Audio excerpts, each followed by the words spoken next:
Dirty Dan Schneider by Patrick C. Get your snacks, your water. Is it a coincidence that 3 convicted pedophiles were working at the largest children's television network during the peak of its success and popularity? What if I told you that there was also a convicted pedophile managing the children that were often cast on the network's shows? What if I told you that many of the underage girls were forced to kiss men over the age of 18 on camera? And then what if you found out that multiple of these young victims grew up and were caught performing inappropriate sexual acts with children themselves, repeating the cycle of abuse? These are not rumors. These Days of Our Lives, Hollywood Heights, actor charged with sexual assault of 9.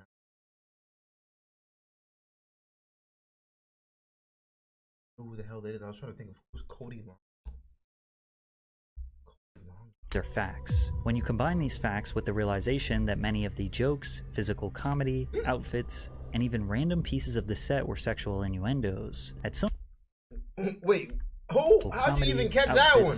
And even random pieces of the set were sexual innuendos. At some point, you'd start to eliminate the possibility of this being a coincidence and start thinking this was all by design. Today, I'm going to break down exactly how a powerful network of executives separated child actors from their families, have their actors depend on them for emotional support, then abuse their power to overwork these children, rake in billions in profits, silence anyone who dared to speak out, and then bragged about it in front of the whole world. And just like most I'm trying to think, did Nickelodeon kids... Let's think back for a quick second. Did Nickelodeon kids now, in this day and age, turn out worse than Disney kids? And the more I think about it, I'm like, I think they did. Like, people always say Disney kids turned out bad, but I mean, now we know the reason why, but like, I think we should have noticed, like, yo, Nickelodeon kids turned out, like, Amanda Bynes, nigga? What? Amanda Bynes turned out fucking respectfully wild. Who else? I mean, Drake. I didn't watch enough Nickelodeon shows. The girl from iCarly, the blonde-haired girl, Jeanette McCarthy. I was never a big Nickelodeon fan. That's why it's hard to even know the actors like that or actresses like that. But I don't know, man. They might have turned out worse than Disney Channel. Organized crime operation. JoJo Siwa. Nothing is wrong with JoJo Siwa, bruh. Nothing is, like, literally nothing is wrong with her, bruh. Operations, they typically funnel up to one top boss, the untouchable creator of this machine. Insert Dan Schneider, the man behind the camera, the esteemed Nickelodeon producer who created some of the most iconic children's television programs in history. At the end of the day, I love it when the cast gets sassy with me because I get to write all the scripts with some very talented writers, but I can put them in any horrible predicament I choose. Dan Schneider was a child actor himself, most notably. We're not going to just look at this man's haircut and do an investigation on this man, bro. Like, I understand, don't just look by its cover, don't discriminate, yada, yada, yada. But, like, I feel like we should have seen this nigga with this haircut and be like, we should probably investigate, bro. Like, what are you rocking right now, bro? What are you rocking right now? We should have been like, dog. Like, I can put me because I get to write all the scripts with some very talented writers, but I can put them in any horrible predicament I choose. Dan Schneider was a child actor himself, most notable for his role as Dennis on Head of the Class. During this time, he and his co-star Brian Robbins became great friends. The pair were later asked to co-host the second annual Kids' Choice Awards by a Nickelodeon producer called Albie Hecht. The 3 men struck a friendship and frequently discussed creating a project together. By 1993, Hecht had become a high-level executive at Nickelodeon and challenged Robbins to pitch him a children's television series that their new production studio could pitch to Nickelodeon. At the time, Nickelodeon was not yet the powerhouse it would become. The network struggled to become profitable in the 80s as they were losing millions of dollars per year. One year, they were actually the lowest viewed network out of all US cable channels. Wow. Early 90s cartoons like Doug, Rugrats, and Ren and Stimpy were allowing the network to pick up higher viewership, but their live-action shows struggled. So Brian recruited Dan and they came up up with a sketch comedy show like Saturday Night Live, but for children, called All All That. Dan wrote in his personal blog, "We did a nationwide talent search and got very lucky. Every kid we ended up hiring for the original All That cast turned out to be fantastic. Josh Server, Kenan Thompson, Kel Mitchell, Katrina Johnson, Lori Beth Denberg, Angelique Bates, and Alyssa Reyes." Dan recalled that the show didn't test well and that the network felt like kids wouldn't like a sketch comedy show, but they took a chance on him and the show immediately became a huge success for Nickelodeon as soon as it aired. All That would go on to have 10 seasons and become one of the most culturally significant teen Nickelodeon shows of all time. Imagine how proud the executives were of Dan's performance. They were finally getting the big break they needed, and Nickelodeon was coming closer to becoming a profitable network. The only thing that could ruin their momentum would be some sort of scandal or reports of... Fun fact, Robin Givens was also on that show, who went on to falsely accuse Mike Tyson of awful things. Not looking too good at all, huh, buddy? Of child abuse, and that's exact momentum would be some sort of scandal or reports of child abuse, and that's exactly what happened according to Angelique Bates, who was only 12 years old when the abuse began. But first, a quick word from today's sponsor, Underdog Fantasy. Underdog is the footballer, and you hear it's me, Edward, and if it hit $100 in Callum and Flexi $600 with Underdog. From 1992 to 1996, I was a series regular on Nickelodeon's All That. I was only 12 years old, and that's when my nightmare began. I was physically, mentally, emotionally abused in front of the producers and cast members, and sometimes they could even hear me yelling. But nothing was done to help me until approximately 1996 when CPS was called. And when CPS came, I was pressured by all the adults that were set to protect me to stay silent. I did, and I have. But I can no longer stay silent, and I won't. My name is Angelique Bates, and I am an adult survivor of child abuse. And this is my story. Angelique is the first known survivor who has spoken up against Nickelodeon's corrupt practices, and her story is extremely important because it also highlights the parents' involvement in such abuse. Angelique recalls Nickelodeon producers being upset that her mom was constantly supervising her. They started having a bullseye for her, was that she was one of the parents that was not going to leave me unattended on set because by law, parents are supposed to be there. So they didn't like that fact that she wouldn't leave. Some parents would leave their kids unsupervised while they work. They trusted the producers and did not want to interfere with their child's opportunity to build a career for themselves. Angelique's mother was not like that, and she even recalled a time where someone made a sexual advance towards her and her mother threatened to sue the network. Unfortunately, Angelique's mother was also physically and emotionally abusive towards her, so she wasn't safe on set or at home. The double-edged sword with my mom's beating my ass, but then she's like protecting me from Nickelodeon all at the same time. Like, she blocked all that. Like I said, the reason why they started hating her was because she was blocking me from that and because she was turning down sexual advances from it. Angelique slowly received less and less work due to her mother's involvement and believed she was blackballed by Nickelodeon because she and her mother could not be controlled. And because no wrongdoings were ever officially reported, All That ratings continued to soar. The series propelled the careers of cast members Kenan Thompson and Kel Mitchell, who starred in the first All That spin-off, Kenan and Kel. The show originally aired on Nickelodeon for 4 seasons from 1996 to 2001 and was equally as successful as All That, winning the Favorite TV Show award at the 1998 Kids' Choice Awards. They also starred in the Nickelodeon cult classic film, Good Burger. However, with Schneider in charge, not much changed behind the scenes. Taisha Hampton, ex-wife of Kel Mitchell, spoke out on suspicious behavior she experienced on Nickelodeon sets. Taisha was married to Mitchell from 1999 to 2005, but they originally met on the set of Good Burger where she was casted as an extra. She too backs up the claims that parents were not around. And these parents, like Kel's parents, were not with him. All these parents of the kids on the show, their parents were not with them. Separate the children from the parents. That seems to be a theme with Nickelodeon. There are 2 main reasons why they likely did this. Firstly, it seems like Nickelodeon was trying to take advantage of loose child labor laws in Florida, where the shows were filmed. According to the 1998 Florida Child Labor Code, minors aged 15 and under could work 40 hours per week as long as it was during a holiday or summer vacation. 16 and 17-year-olds who graduated from high school or had their GED did not have to abide by any work hour restrictions. A school superintendent could also issue a waiver of hours, and there is no law that wow. specifically states a parent must supervise their kid while their child is working. However, Nigga, we gonna work y'all to the bone. I mean, shit.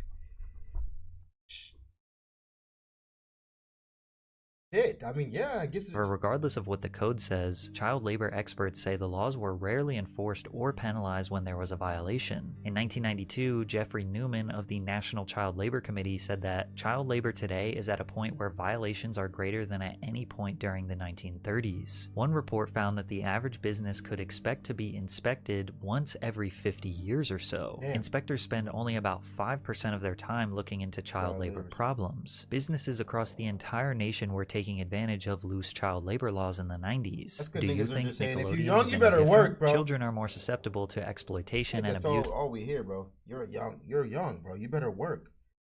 You still got the energy in you. You're young. You work your ass off, bro. And if they can get you to work at motherfucking 12 and boom, boom, boom, boom.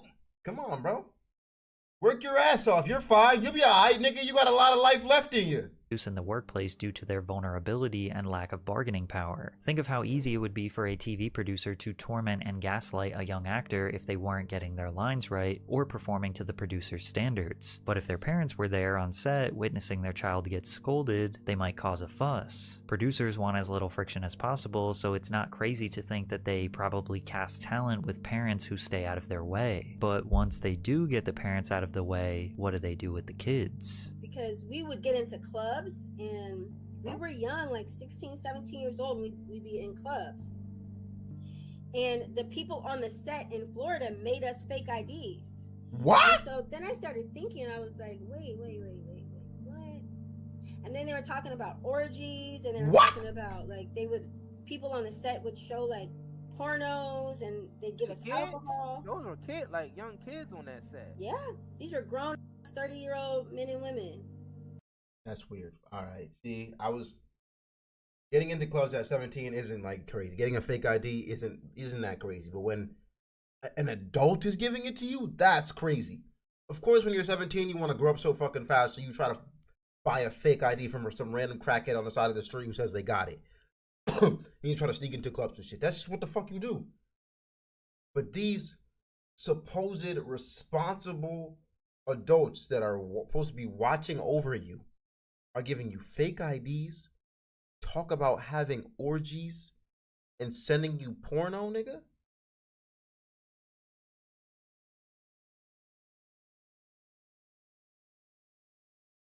I am flabbergasted. You sound experienced? Definitely, nigga. When I was 17, like, I wanted to grow up fast. I just did stupid shit. I partied a lot at 17. To the point where I was like, by the time I got in college, I was over that shit. I was like, nigga, I don't want to go to any more parties, bro. After freshman year of college, bro, I was like, I don't like going to parties, bro. Boring.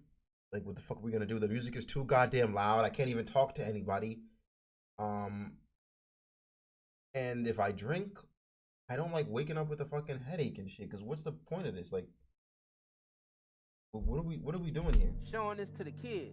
16, 17, 15, 14-year-old kids. But another one of the cast members was like cleaning Dan Schneider's car with a bikini on. What? And now at this time she had been 15, 16 years old. There were other times they would have like parties where the parents wouldn't be there and they'd give us alcohol. And another one of the people on the cast was giving blowjobs to the producers. Wow, one of the kids. And they were kids. Tracy Brown, whose son Brian Hearn was cast on All That for season 7 and 8, tells a similar story from a mother's perspective. Because there are many times on that set where they're like, hey, we want to invite Brian to a party. And I'm like, hey, just Brian? And they go, yes. And I'm like, no. No, yeah. They don't like moms that take control of their child. But I had heard things. So guess what? You don't need to like me. And they were like, well, bye-bye. And I was like, let's go. I was not going to do anything for the money. No, like, bro. y'all need Hell, to that's the understand. problem, yeah. I'm that woman. Shit ain't worth it, bro. About to scar this nigga for life. Son, not even for the income. But many even suspect Like, that man, the look at producer... fucking Jeanette McCarty. I'm sorry, I keep saying her name wrong, and I apologize. But she was getting a bag. Her mom getting a bag. Like, ran that shit up. And then she writes a book that says, I'm glad my mom died. It's not worth it. Like, you're so focused on now that you forget, like, damn, like I'm still gonna pay for this 10 years down the fucking line.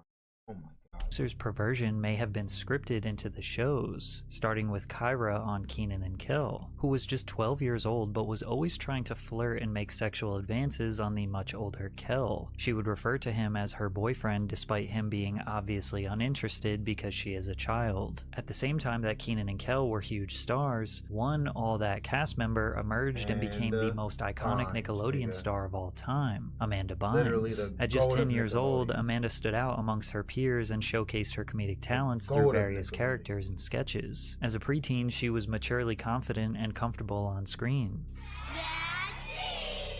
According to Leon Frierson, who was cast on All That since season 1, Schneider showed clear favoritism for Bynes. We had to go to school on set. There would be times when Amanda would just be missing, he recalled in the docuseries. A lot of times we would hear she would be with Dan, pitching ideas and writing. We see them grow closer to each other on set. He continued, Amanda Bynes' parents were very hands-on in her career, specifically her dad. His presence was always felt. A big part of that was his relationship with Dan Schneider. Like we said before, hands-on parents were not wanted on Nickelodeon's set, that is, unless they are bending to the interests of Dan Schneider. Despite the favoritism, Dan never planned on giving Amanda her own show because he claims he never wanted to be on children's television. He initially created and helped produce a series called Guys Like Us for the United Paramount Network at their primetime 8 p.m. slot. Guys Like Us revolves around two young men, Sean Barker and Jared Harris. The pair are forced to look after Jared's 6-year-old brother Maestro, who comes to live with them after Jared's father accepts a job opportunity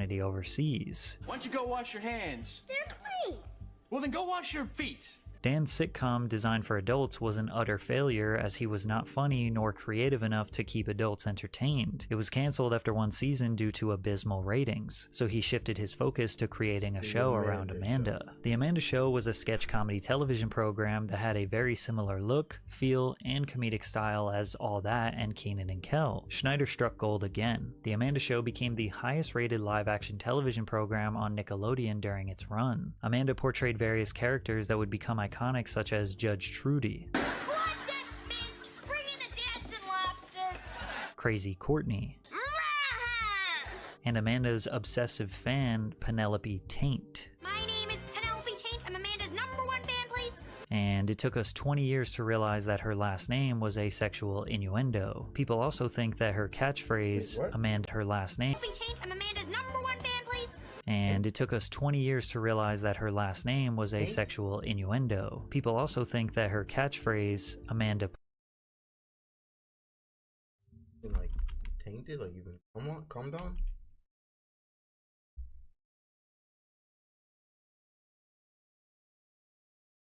Bro, the area between the testicles or vulva and the anus, the perineum.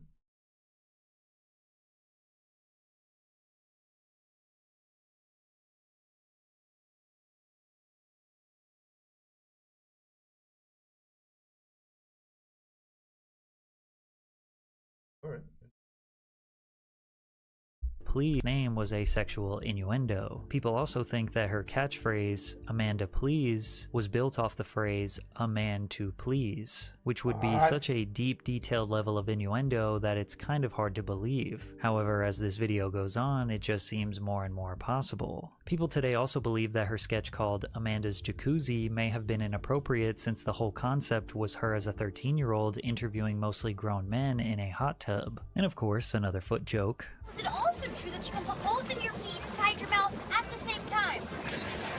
I don't know. That boy loves feet.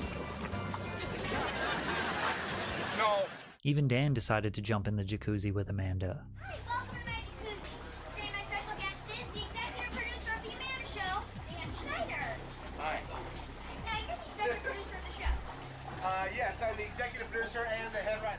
People believe Dan was almost bragging by creating lightly sexual conduct into his kids' shows, like the Spitballer 5000, which was a phallic object that the kids had to blow into to launch a giant spitball at someone. Behind the scenes footage indicates that Dan and Amanda were very close, which is why it was shocking that the Amanda show abruptly ended in 2002, just 3 years after it aired on Nickelodeon. In an interview with The Times, Bynes explained that she decided to leave for other opportunities. "I was having fun, but at 15, you don't want to be doing what you did when you were 12. Schneider also commented on her exit with, "I've seen kids in her position experiment with drugs and be too promiscuous, but Amanda has avoided all of that. My wife, who knows her, says she's almost like Marsha Brady in that she's so clean-cut and wholesome." This quote seems characteristically odd from Dan. Like she was just talking about transitioning to more mature roles like her sitcom What I Like About You, and he had to bring up drugs and sex for some reason. Many years later, cast members would come out and speak about how they perceived Amanda behind the scenes. Actress Chelsea Brummett, who co-starred on All That, recalled, "She was closed off to everyone.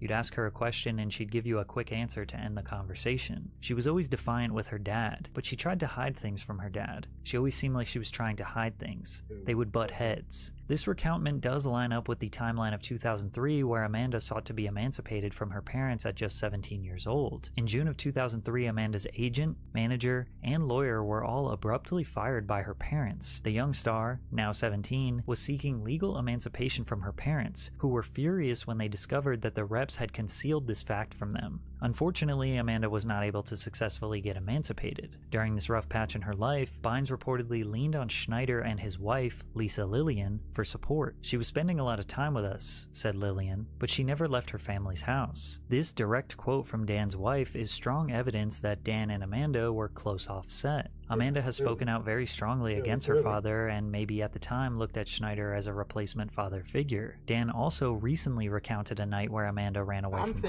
I'm genuinely thinking this nigga Dan was just giving kids drugs all the time, right? Because why would you have to bring up that she was so clean cut, you know?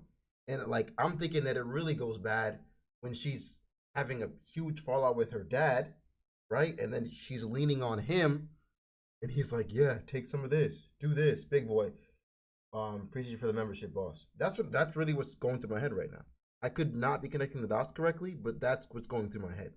Like in that time, like when you're at your worst is when you'll do the stupidest things because you'll want to feel better. Drugs is that thing, you know, like it's in distress. She had some conflict with her parents, I think her father, and she called me. I was immediately lag. It froze. Lag.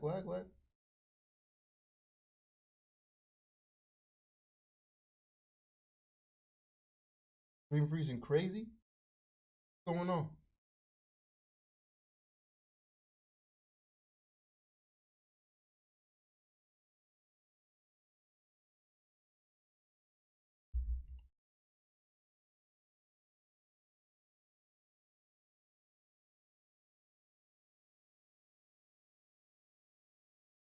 There it is. Error. YouTube is not receiving enough video to maintain a smooth streaming. As such, viewers will experience buffering.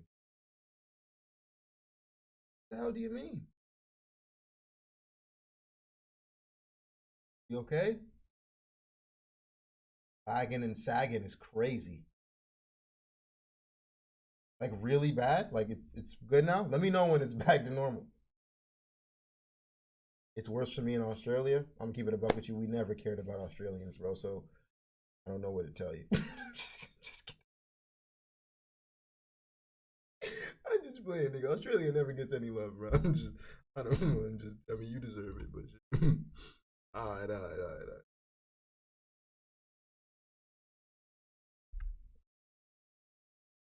stress. At 1 or 2 in the morning, phone rang. I answered. It was Amanda. She was upset. She was in distress. She had had some conflict with her parents, I think her father, and she called me. I was immediately concerned about her safety. I called someone who I knew was fairly nearby.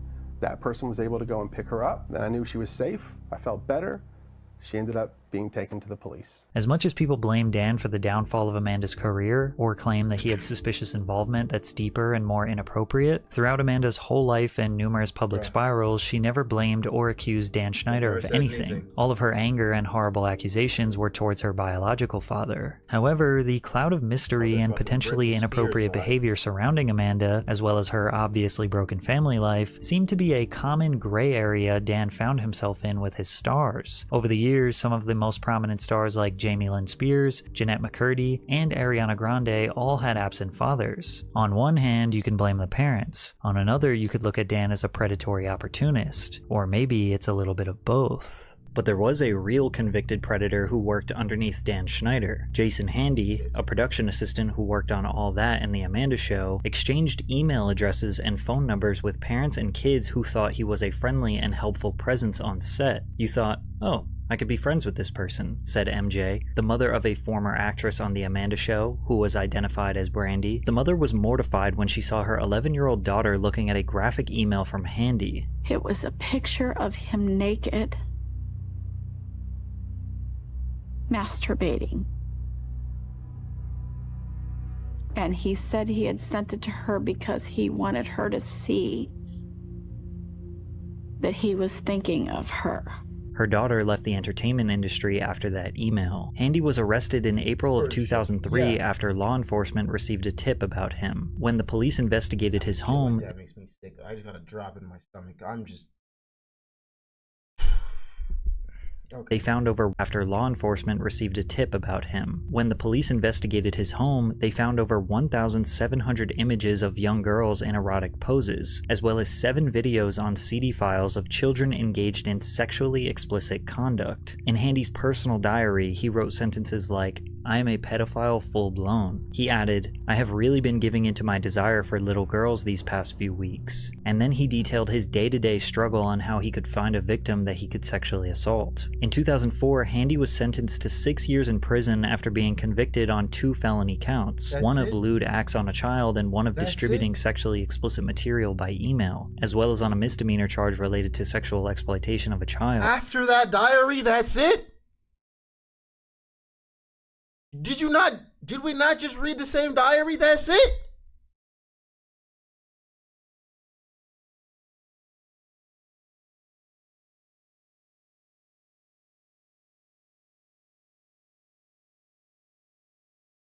They probably, like, it says after his release in 2009, he moved to North Carolina where he registered as a sex offender. He's probably in one of those towns, you know, those towns where they just have straight sex offenders, right? That's probably what it is. Like, that's probably what it is. He's probably just in one of those fucking towns.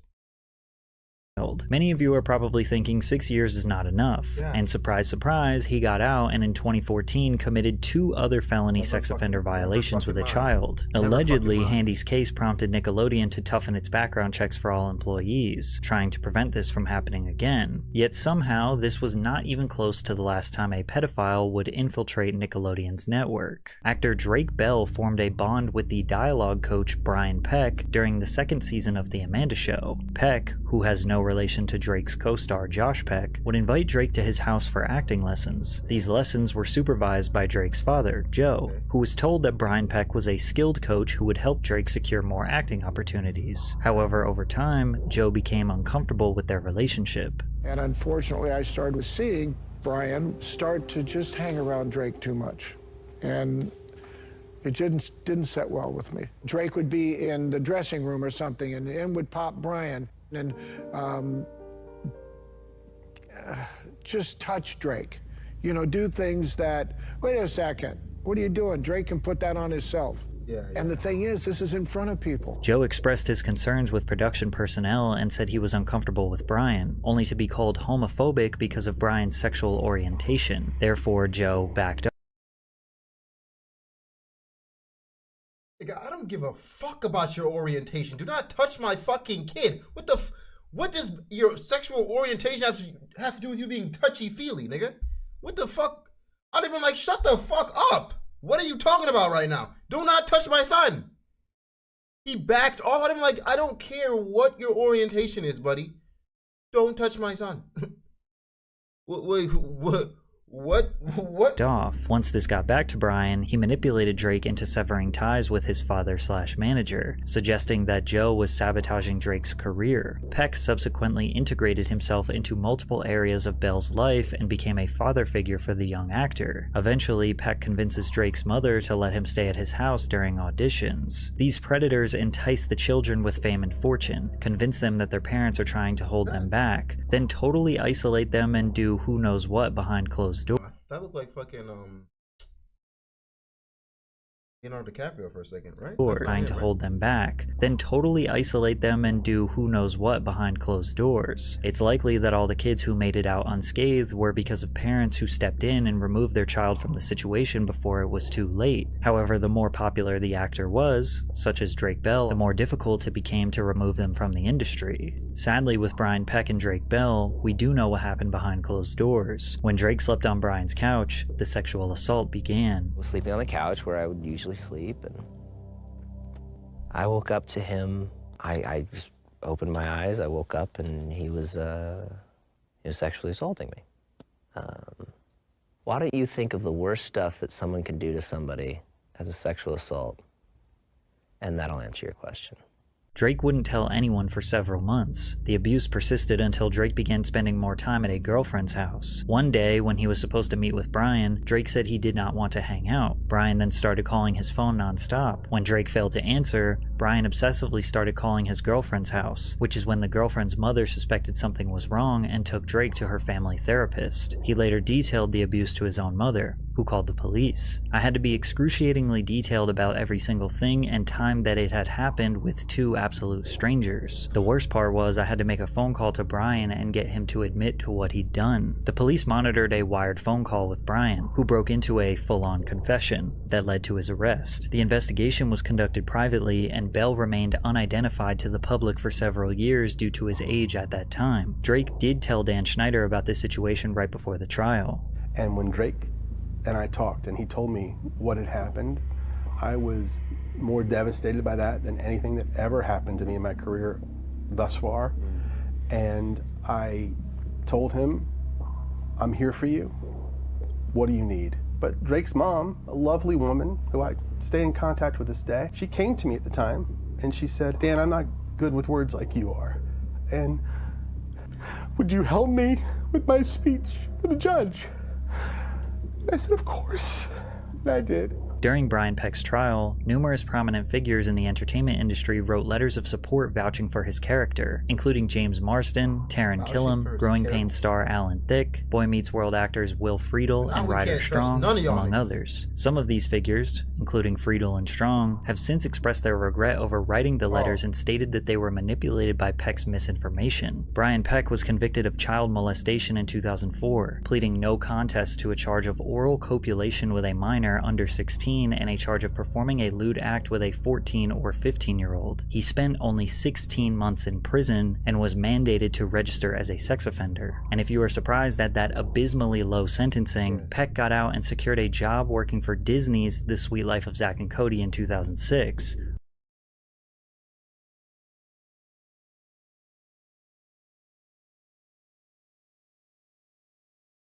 What?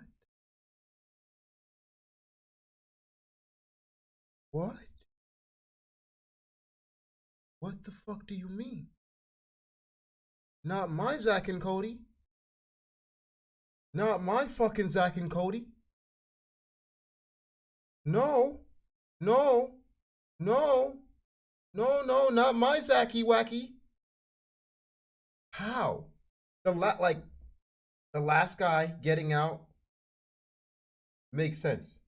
No, it doesn't make sense. Doesn't fucking, I'm lying. Doesn't fucking make sense. It doesn't at all. It doesn't at all. But just having to go to North Carolina where they put him in a town, right? He moved to North Carolina. And he did, of course, what we expected him to do, the same shit. But he doesn't get a job again. How do you get a job again? How does Disney look at this shit and go, oh yeah, that happened? Lewd acts? Oral copulation? You're fucking fine, bro. Next. You're good. You're in. You're fucking in here. You're so good at your job. I don't care if you touch kids. You're fucking in here, bro.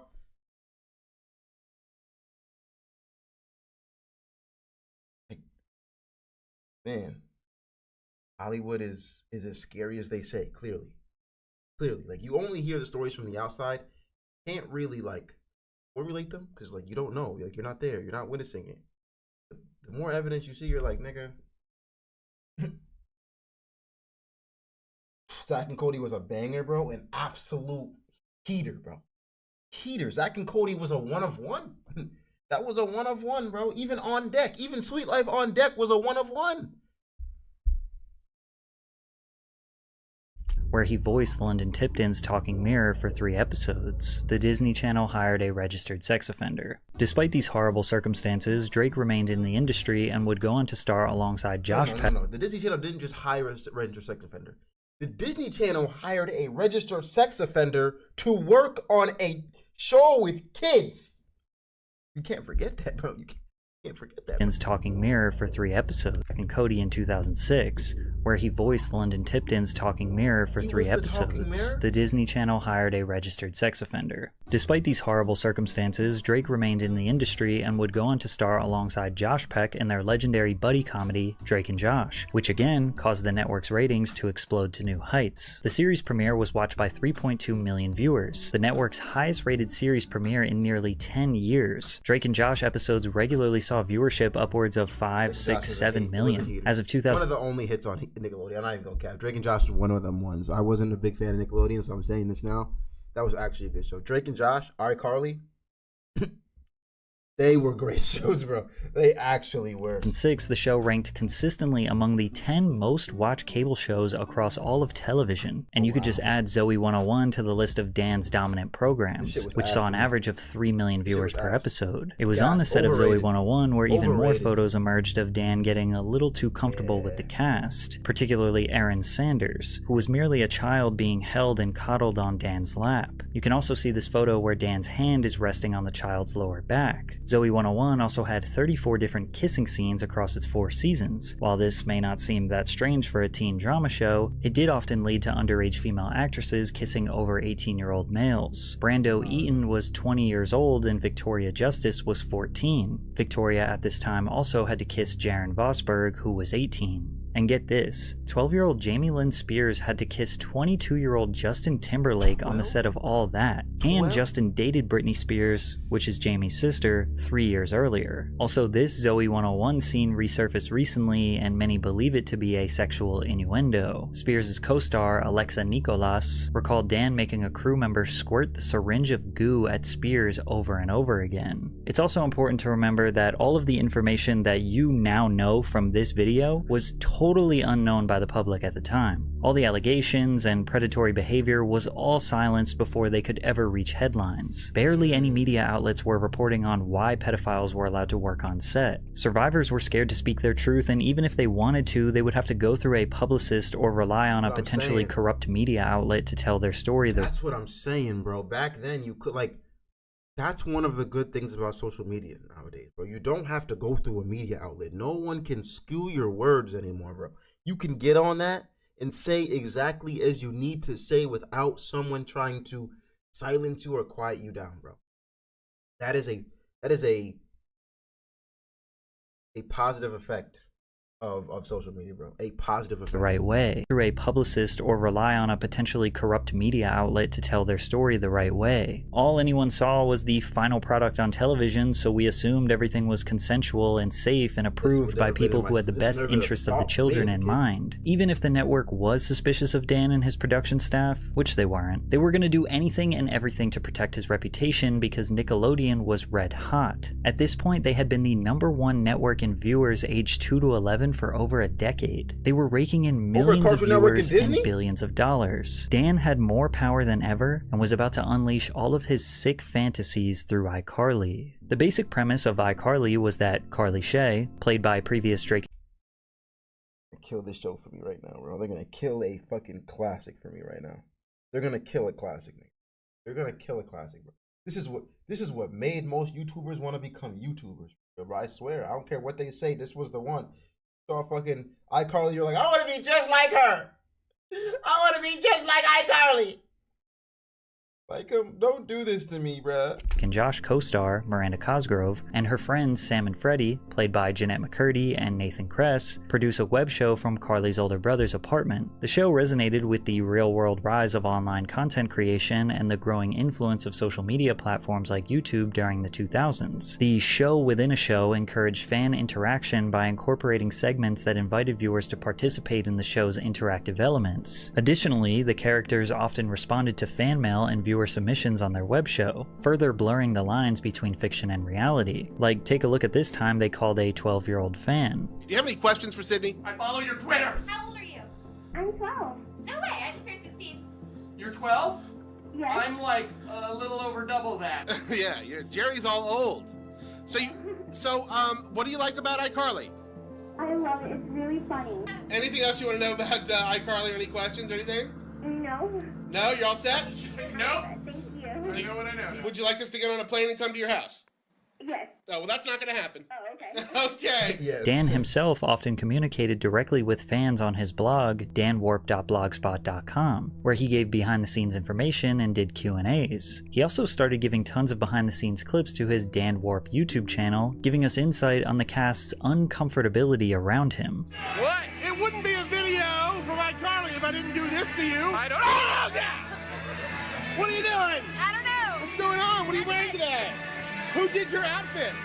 I did my outfit. I've had too much caffeine. Don't do anything with this footage. Please, it's so lame.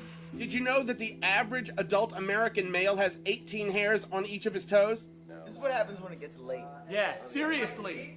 Let us go home, Dan. We would be home if you had gotten some of your lines right earlier in the day, right? Am I right? Yeah. Oh, yeah. Who's embarrassed now? Who's embarrassed? No. What are you doing? I'm scared. Jeanette. Susie May Page wants to know. May Page. Yeah, if you could fill a pool with. Get out of here. Sorry. Wants to know if you could fill a pool with anything you like and swim in it. What would it be and why? Confetti, because it's a celebration in the pool. Okay, that makes no sense. Okay. She looks the most uncomfortable. As I'm looking at this now, she looks the most uncomfortable of them all. But like when you know the history of her too, you're kind of just looking for it, right? Wants to know if you could fill a pool with anything you like and swim in it. What would it be? She keeps looking over at what's this guy, Spencer? Oh, I only know him as Spencer. she clearly keeps looking over at him. And why? Here. Sorry. Wants to know if you could fill a pool with like, anything bro, you like and swim in it. What would it be and why? Confetti, because it's a celebration in the pool. Okay, that makes no sense. Okay. Miranda. Pineapple juice. What? I didn't ask the question. Oh, sorry. Well, I heard. I was thinking this whole time. Okay, the question is, if you wanted me to hit you with a bottle of something, what would it be? Pineapple juice? Okay, here comes. This is why I'm in Hollywood. Yeah. Get your cereal, kids. Did she say nice things about me? Because I will tase her if necessary. Uh-oh. I have the taser. We haven't had to use it in a long time. I said lots of nice things. No, I said nice things about you too. Oh. That's gonna get on TV. That's gonna get on TV. In these clips, you can get a glimpse of Dan's unpredictability. I mean, just look at how Miranda steps away from Dan as he proceeds to make his way around her back, and then hugs her from behind as she stands awkwardly still. As you can see, while Dan is shoving a camera in these actors' faces, they're often confused. Is he joking? Like Is he angry? Is he creepy? Is he going to touch them? I just realized we ain't never seen this guy. This nigga doesn't get recorded once. Where is he in the behind the scenes? Damn, brother. He literally the cameraman.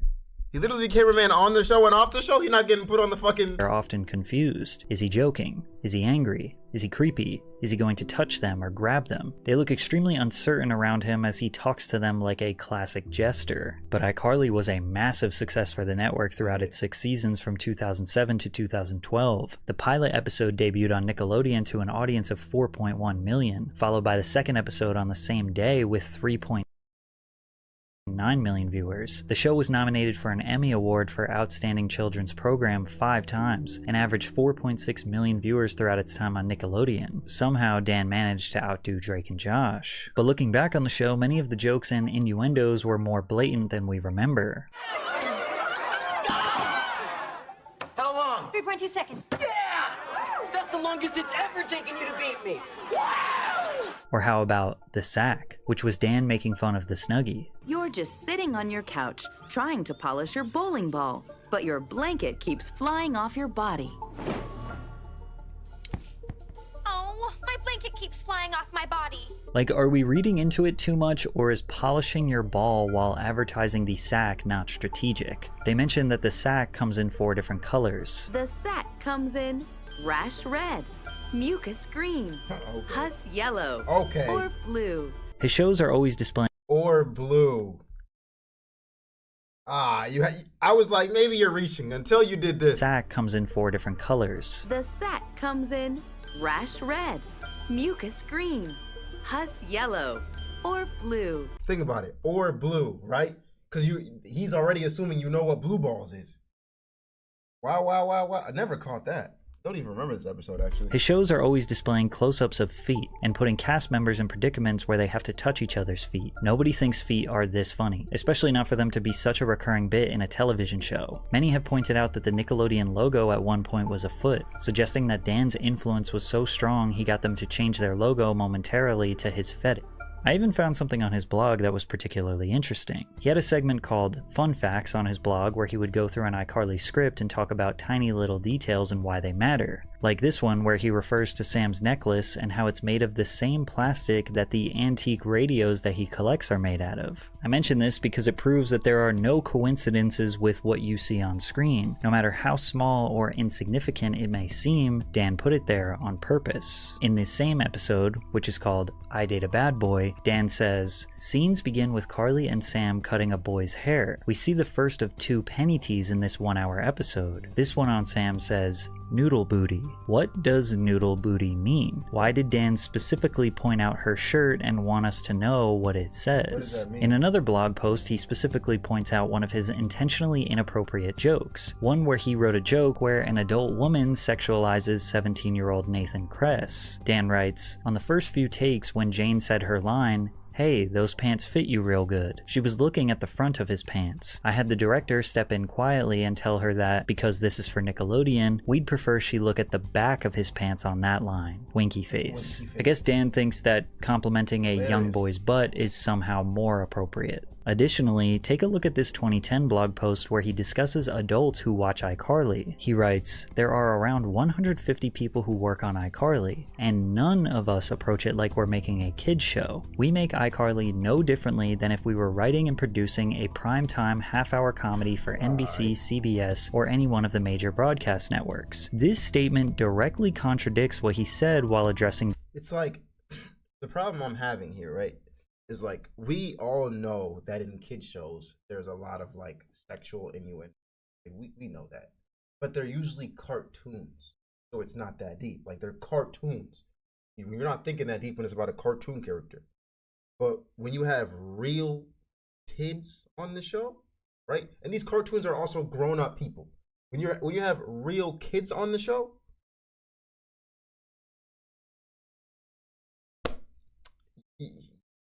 you just can't. Like, you should know, like, nigga, what the fuck are you doing?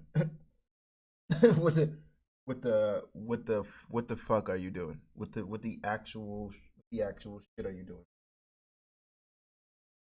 The Quiet on Set documentary. Some people think that some of those jokes are inappropriate for children.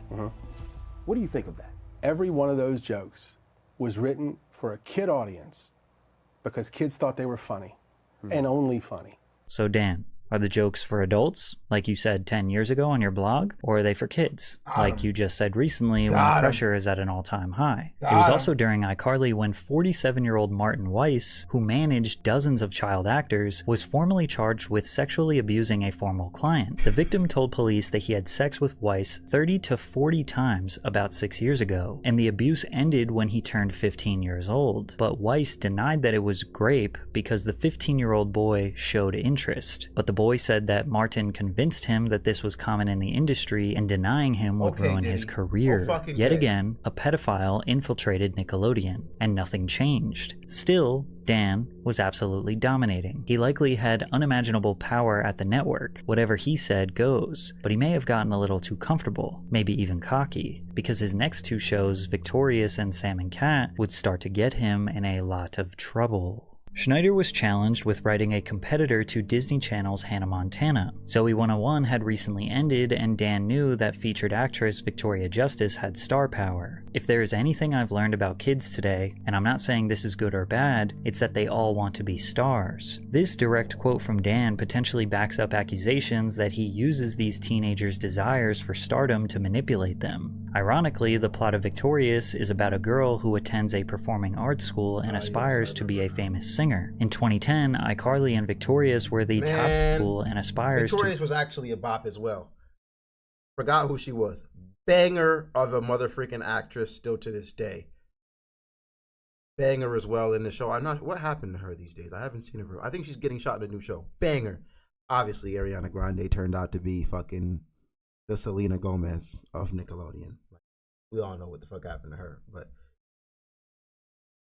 this was a banger cast. To be a famous singer. In 2010, iCarly and Victorious were the top 2 live-action shows on Nickelodeon, helping Nick maintain its 16-year status as the #1 network on all of cable. Victorious aired from 2010 to 2013 through 4 seasons, winning Favorite TV Show at the 2012 and 2013 Kids' Choice Awards, beating out iCarly, as well as receiving 4 Emmy nominations. To the surprise of no one, Dan created another iconic children's TV show, but at what cost? Before the show premiered, Nickelodeon Productions partnered with the Columbia Epic label group of Sony Music Entertainment to co-produce the series to develop talent and release their music. Ariana Grande famously got her big break on Victorious. She was the perfect addition to the show due to her amazing singing capabilities, but her role on the show was the airheaded girl who says literally anything that is on her mind, perfect for Dan to take advantage of and insert more innuendos. Sometimes I wonder if you can get juice from a potato. Is it possible for a teenage girl to drink water upside down? I'm thirsty! It's not possible! This clip of Dan... I don't care how the fuck you want to look at this. This don't look right. I'm gonna keep it a buck. I don't care from what view you're looking at, bro. It doesn't. It doesn't. And if your mind didn't instantly go to the hub, I don't know where you're sitting at. Because what the fuck was that, nigga? What was this scene especially? Who cleared this? Who cleared this? I'm thirsty! It's not possible! This clip of Dan and the Victorious cast behind the scenes has been dissected many times over the years, where Ariana and Elizabeth Gillis seem visibly uncomfortable due to Dan's presence. That was one of the better things I've ever heard. Hey! Hi, what's going on here? What the fuck? You didn't cut out that part. Why are you sitting on the floor of the set?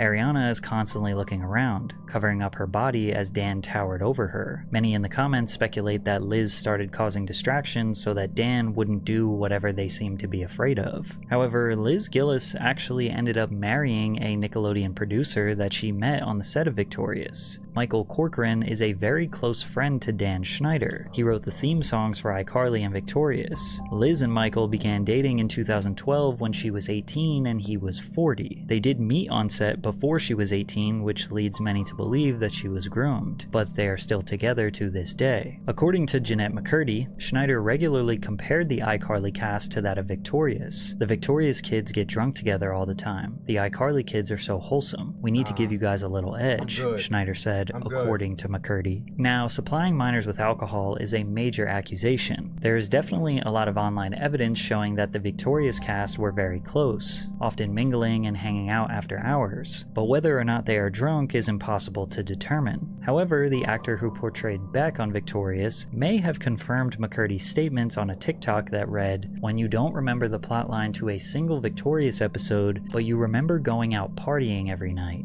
Daniela Monet, who played the lead's older sister, Trina Vega, told Insider that some of the actors' outfits on the show were not age appropriate, and that she wouldn't even wear some of that today as an adult. Daniela also recalled a time when she contacted Nickelodeon about a Victoria's scene where she ate a pickle while applying lip gloss. She expressed concern to the network that it was too sexual to air, but Nickelodeon aired it anyway. And in case you were wondering if Dan ever slowed down on his foot content, no.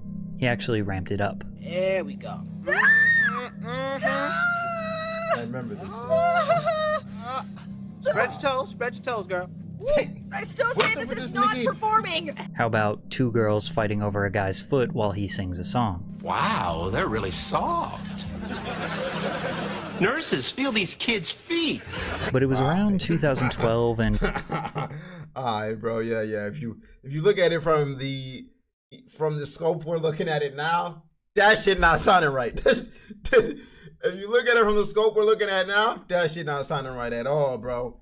You're not beating the allegations with that shit. For a guy's foot while he sings a song. Wow, they're really soft. Nurses, feel these kids' feet. But it was around 2012 and 2013 when people online finally started to question what was going on at Nickelodeon. I believe it was due to Amanda Bynes' very public downward spiral. It was around this time she made headlines for her first DUI, assaulting a member of the paparazzi, being seen in public looking disheveled and distraught. Then she was evicted from her New York City apartment, and she got some strange dimple piercings and even posted lewd photos that were not very flattering. In short, people were saying that she was going crazy, and naturally they started to question the children's television industry that she grew up in. An infamous blind item appeared on the Crazy Days and Nights blog of someone trying to warn the public about Dan. He's a monster, the worst predator alive, and if you wonder why nobody will confront or charge him, he's in charge of multiple hit shows for Nick, which rakes in oceans of money. What about the parents? No tweener parent who shoved their kid into the limelight from birth is going to cross him either, and risk career suicide and loss of revenue, no matter how bad it F's up the kids. It was also around this time that a Redditor alleged that Dan offered them $100 to tickle their feet while on set of one of his shows. Now, none of these claims were backed by any real or substantial evidence, but it did get people talking. Media outlets finally began speaking out, questioning the... I'm sorry, bro. You just glossed over that. Like what? What? Nigga, what? What the fuck? This time that a Redditor alleged that Dan offered them $100 to tickle their feet while on set of one of his shows. Now, none of these claims were backed by any real or substantial evidence, but it did get... Even if it wasn't like in a sexual manner, that's just weird. I'm not gonna lie. A grown-ass man walking up to, I don't know how she old is, 15, and saying, give you $100, let me tickle your feet, bro. 100 beans, bro. Let me tickle those suckers. What? People talking. Media outlets finally began speaking out, questioning the intentions of children's TV, specifically pointing to the sexual nature of Victoria's. Those designer threads often have an adult sexiness that unsuccessfully straddles the line between tasteful and trampy. While guys are allowed to be quirky and weird-looking, girls are uniformly cast from the same Bratz doll mold. Meanwhile, you had Dan posting things on his blog like, "But what Kat does in this scene is a special variation of the spit take, where the liquid just falls out of her mouth. Yes, this is what I do for a living. I analyze the various kinds of spit takes. Not a bad job." Smiley face. After this quote from Dan, we now know that this photo, which is on the official Zoe 101 IMD page, showing Victoria Justice with spit falling out of her mouth, is probably his creation. You also had people in the early 2010s analyzing his old tweets, ones where he was constantly talking about people's feet and toes. This toe belongs to one of the stars on one of my shows. Whose toe is this?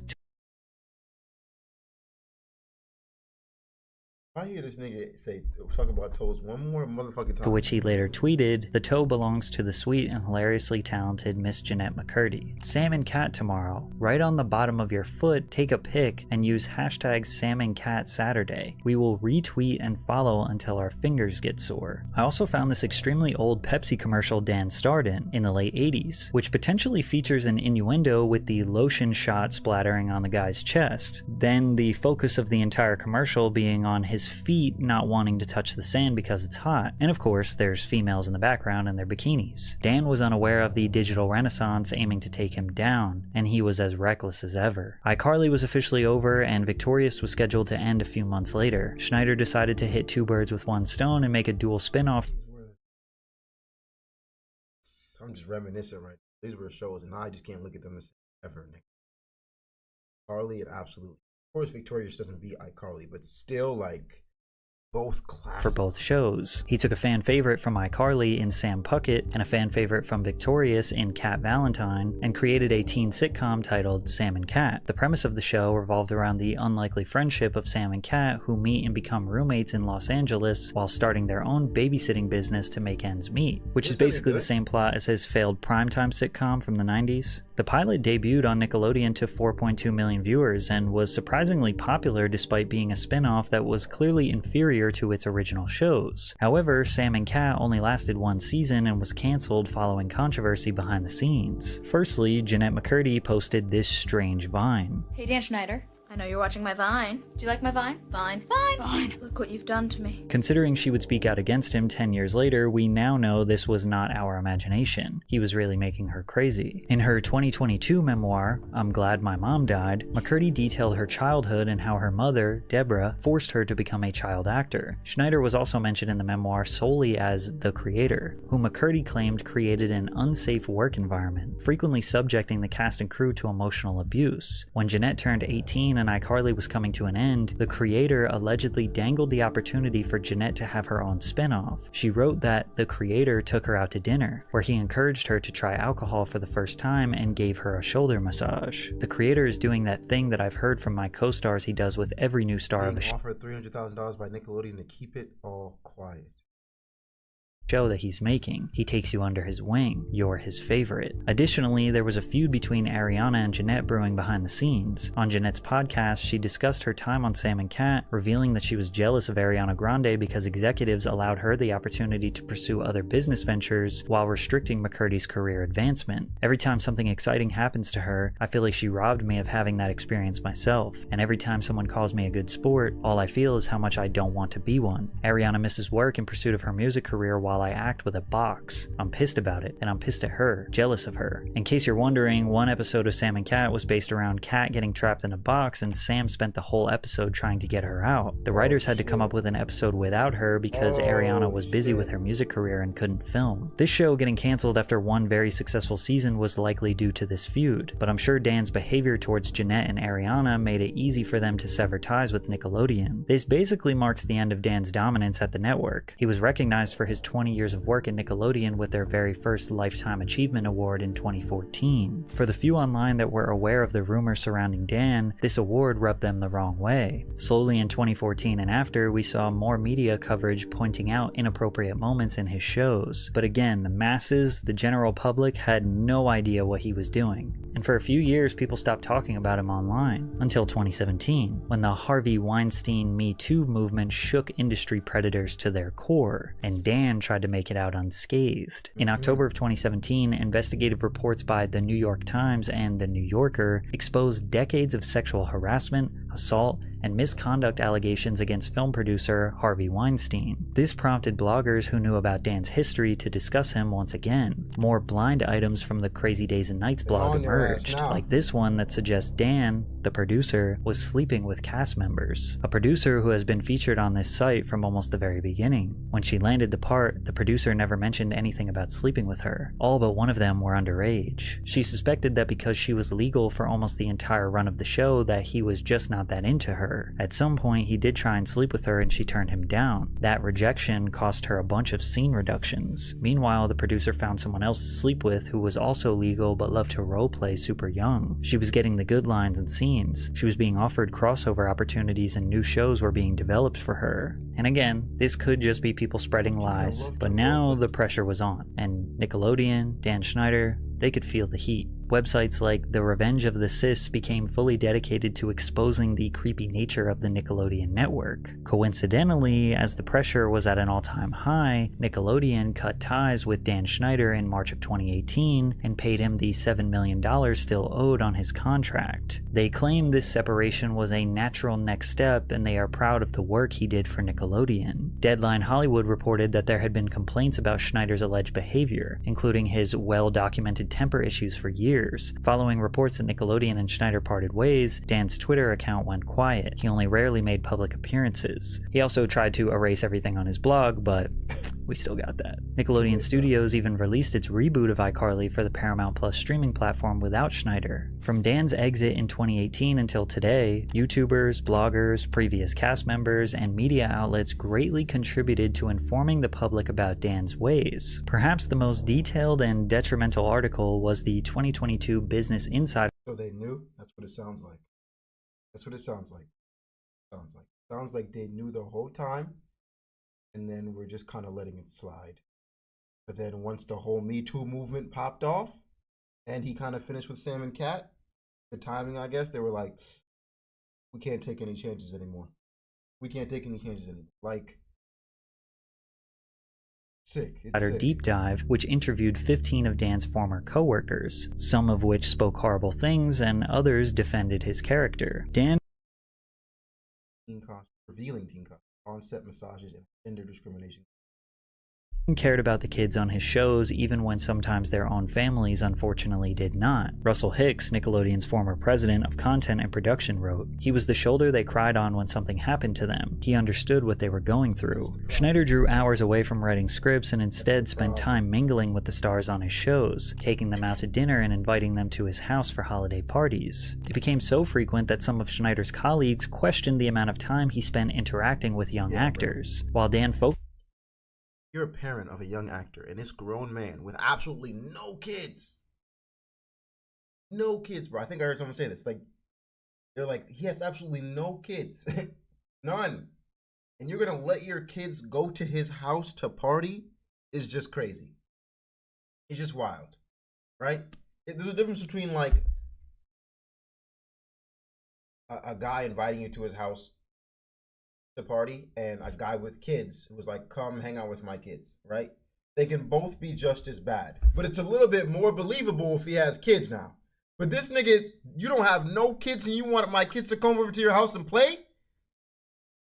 Are we not raising any flags here? Like, is nothing waving in the air for us yet? Like what's going on? Focused on being accepted, questioned the amount of time he spent interacting with young actors. While Dan focused on being accepted by the children on his shows, several writers and crew members claimed Schneider created an uncomfortable, bizarre environment, regularly demanding 14-plus-hour days and expected writers and crew members to be available 24 hours a day, 7 days a week. More disturbing was Schneider's behavior towards female crew members, reportedly hugging them for extended periods as a joke, making people uncomfortable. Schneider also requested massages from adult female colleagues during his tenure at the network, according to several Nickelodeon staffers. Kerry Mellon, who worked as a costumer on Schneider's shows for 14 years, said Schneider received weekly massages from a third member of the costume team. They also claimed that Schneider would ask the women to give him a massage by reaching under his shirt. Despite claims that he fostered a hostile work environment, Schneider's shows at Nickelodeon were greenlighted because of his influence within the company. On-set employees rarely push back against Schneider. Another writer said, "Because you just didn't cross Dan. He was a really scary presence." However, it took all the way until the Quiet on Set documentary before Dan ever responded to any of these allegations. But during this 20-minute interview, he basically only admits to being mean to his writers. I would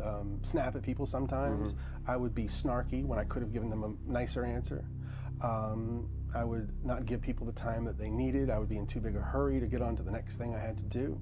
And watching that show, it made me, there were so many times I wanted to pick up a phone and call some of those people and say, I'm so sorry and let's talk about it. And I wish you'd had a better time and I wish I could have shown you a better experience. The rest of this conversation was him deflecting blame. He said that his inappropriate jokes were approved by the executives at Nickelodeon that were above him, and they didn't think the jokes were inappropriate at the time. But he also said that since people are upset about those jokes, then he's okay with erasing them, which makes people wonder, are they inappropriate or not? He claims he had no knowledge of any sexual assault that any of his previous cast members experienced, but he did admit to demanding massages. Let's talk about the massages. Okay. Watching the content yesterday, it was disturbing. It was wrong. It was wrong that I ever put anybody in that position. It was the wrong thing to do. I'd never do it today. I'm embarrassed that I did it then. I apologize to anybody that I ever put in that situation.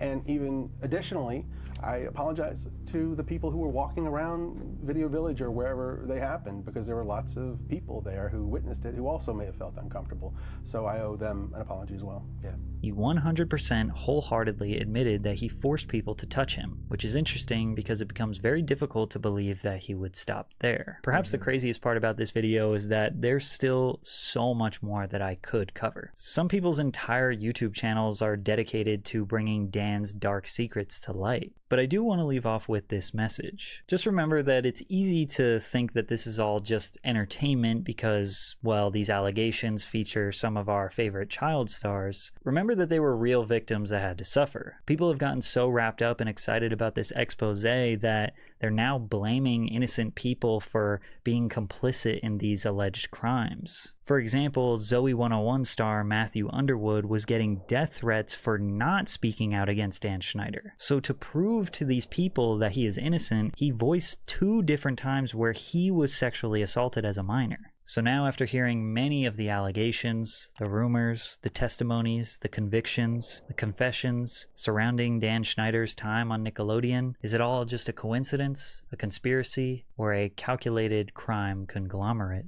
Just lock this nigga up. That's my final closing remarks. Lock this nigga the fuck up, and please give him more than 6 years, please.